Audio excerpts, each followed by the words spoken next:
Welcome back to your own YouTube channel ask your gynaecologist. मैं doctor Sonal Parihar आज आपके लिए एक बहुत ही इंपॉर्टेंट टॉपिक लेकर आई हूँ, वो है सर्वाइकल कैंसर यानी कि गर्भाशय के मुंह का कैंसर। अब ये कैंसर इतना इंपॉर्टेंट क्यों है कि मैं इसके लिए एक नया वीडियो बना रही हूँ। ये कैंसर इसलिए इम्पॉर्टेंट है क्योंकि ये बहुत ही घातक कैंसर है। हमारे हिंदुस्तान में मैक्सिमम औरतों की डेथ इस कैंसर की वजह से होती है। अगर आप लिस्ट देखेंगे तो सर्वाइकल कैंसर और ब्रेस्ट कैंसर, ये दो कैंसर टॉप 2 कैंसर्स हैं जिनकी वजह से औरतों की डेथ होती है। और अगर आप दुनिया में देखें तो करीब 5 लाख औरतें हर साल इस कैंसर से ग्रसित होती हैं, उनकी डायग्नोसिस बनती है। इंडिया यानी कि हिंदुस्तान, हमारी कंट्री में अकेले करीब 1.5 लाख औरतें हर साल सर्वाइकल कैंसर से ग्रसित होती हैं या उनकी डायग्नोसिस बनती है। बहुत सी औरतों की तो डायग्नोसिस बन भी नहीं पाती है क्योंकि शायद वो कभी डॉक्टर के पास पहुंच ही नहीं पाती है। अगर हम लोग डेटा देखें यानी कि इसका प्रसार देखें तो पूरी दुनिया में करीब 200 लेडीज़ डेली इस कैंसर की वजह से उनकी डेथ होती है। यानी कि हर 2 मिनट में एक औरत की डेथ होती है इस कैंसर की वजह से।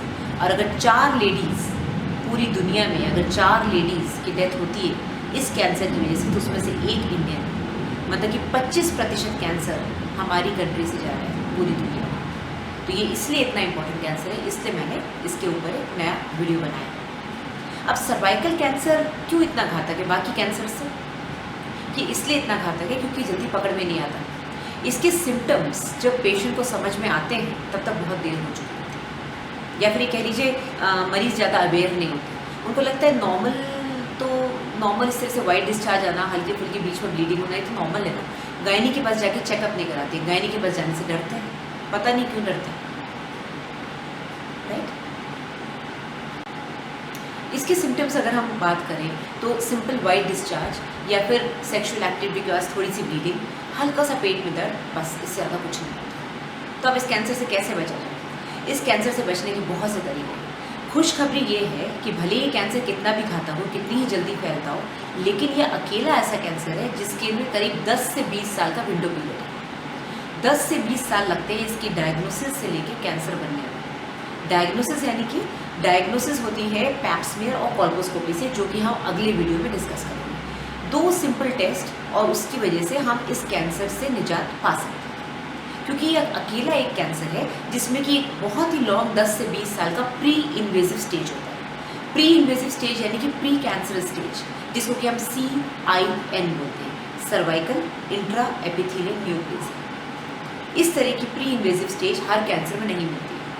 इस स्टेज को हम लोगों ने 4 भागों में डिवाइड किया है: CIN1, CIN2, CIN3 and cervical cancer in situ. अगर ये कैंसर इन स्टेजेस में पकड़ा जाए, स्पेशली फर्स्ट स्टेज में, तब तो बहुत ही जल्दी इसका ट्रीटमेंट हो जाता है और बहुत रेयरली ये आगे जाता है। CIN2 और 3, specially 3 and carcinoma in situ, इन लास्ट की 2 स्टेजेस में ट्रीटमेंट एग्रेसिव बहुत जरूरी है। या तो कुछ हिस्सा काट के निकाल दिया जाए या फिर बच्चेदानी निकाल दी जाए। इस डायग्नोसिस तक पहुंचने के लिए पेशेंट को जागरूक होना पड़ेगा, मरीज़ को जागरूक होना पड़ेगा कि टाइमली जाके डॉक्टर से चेकअप कराएं। जरा सा भी कुछ सिम्टम आपको लगता है कि एबनॉर्मल है तो आप जाके चेकअप कराएं। नहीं तो एक रूटीन बना लें कि मेरे को हर 2 से 3 साल पे पैप स्मीयर तो कराना है। अब सर्वाइकल कैंसर किसको होता है? सर्वाइकल कैंसर किसी को भी हो सकता है। सर्वाइकल कैंसर का कॉज भी पता है हमको, बहुत से कैंसर्स का तो हमको कॉज भी नहीं पता है।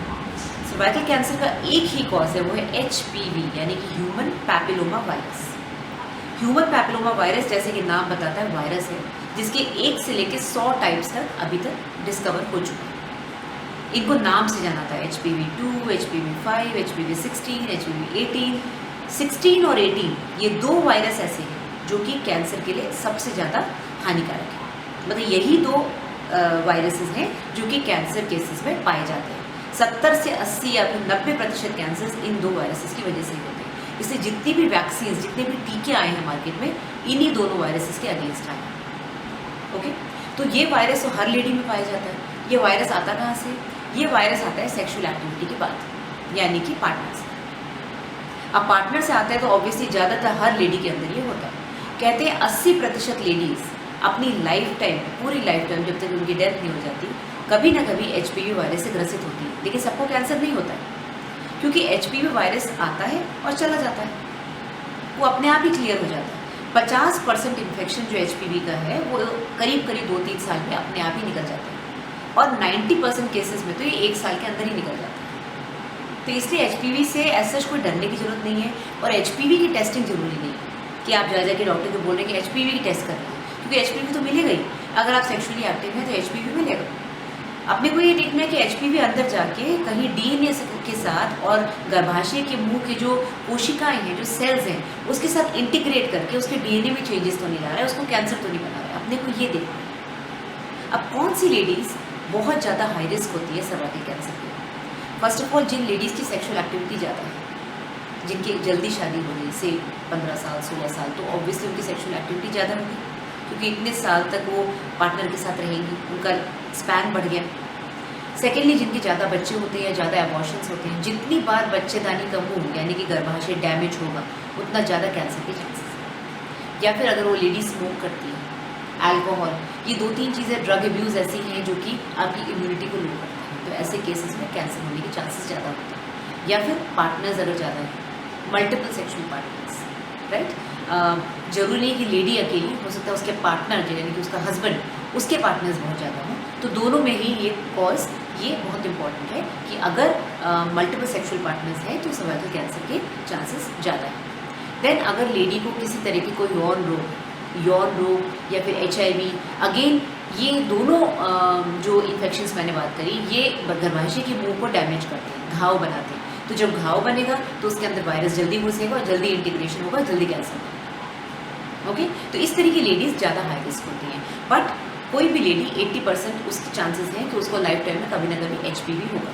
कहते हैं 43% चांसेस होते हैं किसी भी लेडी का जो कि एक सिंगल पार्टनर के साथ एक लाइफ स्पैन बिताती है, एक सिंगल हस्बैंड के साथ, उसके अंदर भी 43% चांस होता है कैंसर बनने का।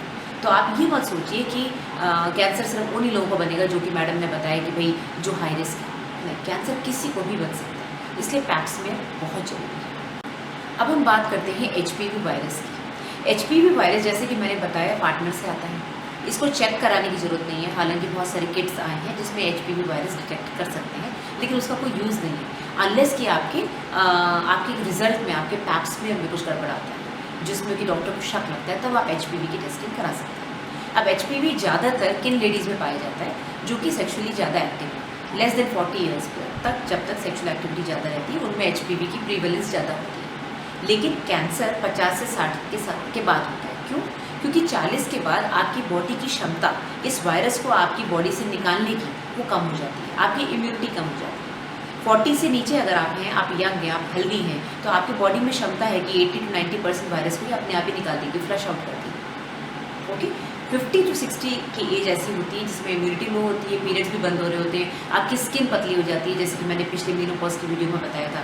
आपका जो योनी और विजाइनल, जो भी आपकी जो गर्भाशय के मुंह के सेल्स हैं, वो सब एकदम पतले हो जाते हैं, उनका बैरियर सिस्टम कम हो जाता है, तो आपकी इम्यूनिटी कम हो रही है, तो कैंसर होने के चांसेस ज़्यादा है। और जब भी HPV आएगा तो उसमें परसिस्टेंस के चांसेस ज़्यादा है, वो ज़्यादा अंदर जाके घुस के आपके DNA में डैमेज करेगा। ओके, अगर यंग एज की लेडी को कैंसर हो रहा है तो वो बहुत घातक है, यानी कि कैंसर इतना ज़्यादा घातक है कि वो यंग एज में इतनी हेल्दी लेडी में भी अंदर घर बना के बैठ गया। ऐसा कैंसर बहुत जल्दी फैलता है, और जनरली ये 2 तरह के कैंसर होते हैं। एक स्क्वैमस सेल कैंसर होता है, एक एडिनोकार्सिनोमा होता है, जैसे कि आप इसमें देख सकते हैं। स्क्वैमस सेल बाहर की लेयर्स में होता है, एडिनो मतलब अंदर वाली लेयर्स में होता है। ज़्यादातर यंग लेडीज़ में, यंग गर्ल्स में एडिनोकार्सिनोमा होता है, जो कि और भी जल्दी फैलता है और अंदर होता है तो पकड़ में भी नहीं आता।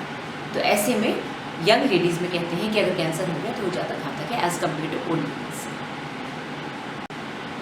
अब बात करते हैं कि बहुत से इन्फेक्शन ऐसे होते हैं जो कि जैसे मीजल्स हो गया, जैसे चिकन पॉक्स हो गया, ये सिर्फ लाइफ में एक ही बार होते हैं। एक बार हो जाते हैं तो बॉडी के अंदर इम्यूनिटी डेवलप हो जाती है, और उसके बाद वापस ये इन्फेक्शन आपकी बॉडी में नहीं आ पाता, क्योंकि आपकी बॉडी इसके अगेंस्ट एंटीबॉडीज़ बना लेती है, इसके अगेंस्ट लड़ने के सैनिक तैयार कर लेती है। लेकिन ये एक ऐसा कैंसर है जिसमें कि HPV वायरस बार बार आपकी बॉडी में जाएगा और बाहर आएगा, जाएगा और बाहर आएगा। कारण ये है कि ये जो HPV वायरस है आपके ब्लड में नहीं होता, ये सेल्स के अंदर, कोशिकाओं के अंदर घर बनाता है। तो कोशिकाओं के अंदर रहता है, तो आपका जो इम्यून सिस्टम है, जो आपके ब्लड के अंदर जो वाइट ब्लड सेल्स हैं जो कि आपके इन्फेक्शन से लड़ते हैं, उनको पता ही नहीं चलेगा कि ये अंदर घर बना के बैठे हैं। तो जब उनको पता ही नहीं चलेगा तो कोई मेमोरी डेवलप नहीं होगी, मेमोरी डेवलप नहीं होगी तो कोई एंटीबॉडीज़ नहीं बनेगी, तो क्योंकि कोई एंटीबॉडीज़, कोई भी ऐसे सैनिक नहीं तैयार होते आपके ब्लड के अंदर जो कि इस वायरस को अपने आप लड़के निकाल सके, इसलिए बार बार अंदर आता है और बार बार बाहर जाता है। और ये तब घर बनाता है जब आपकी इम्यूनिटी लो होती है, जैसे कि मैंने पहले बताया। उन घरों में, उन लेडीज़ में घुस के बैठ जाता है जिनकी इम्यूनिटी लो है, एज ज़्यादा है या फिर कोई और स्ट्रेस फैक्टर है। ओके, इसलिए हमको बाहर से वैक्सीन देनी पड़ती है। वैक्सीन्स हम अगले वीडियो में डिस्कस करेंगे। वैक्सीन्स और टेस्टिंग हम अगले वीडियो में डिस्कस करेंगे। बस आप मान के चलिए कि आपको इस सर्वाइकल कैंसर से बचना है और एक गांठ बांध लीजिए कि आपको बिना किसी प्रॉब्लम के भी गायनेकोलॉजिस्ट के पास जाके चेकअप कराना है कि आप हेल एंड हार्टी और हेल्दी हैं कि नहीं। अगर कोई भी आपको क्वेश्चन है दिमाग में या फिर कोई चीज़ नहीं समझ में आई, आप मुझे इनबॉक्स करिए, मैं डेफिनेटली उसका जवाब दूँगी। मैं आपको एक चीज़ और बता दूँ, सर्वाइकल कैंसर से बचने के लिए हमारे पूरे हिंदुस्तान में कुछ ऐसे सेंटर्स हैं, करीब 15 से 20 ऐसे सेंटर्स हैं जिसमें कि कॉल्पोस्कोपी करी जाती है। कॉल्पोस्कोपी एक तरह का टेस्ट है जिसमें कि हम कोशिकाओं को इतना बड़ा करके, 20 गुना बड़ा करके स्क्रीन पे देखते हैं, उससे हम काफ़ी चीज़ें डिटेक्ट कर पाते हैं।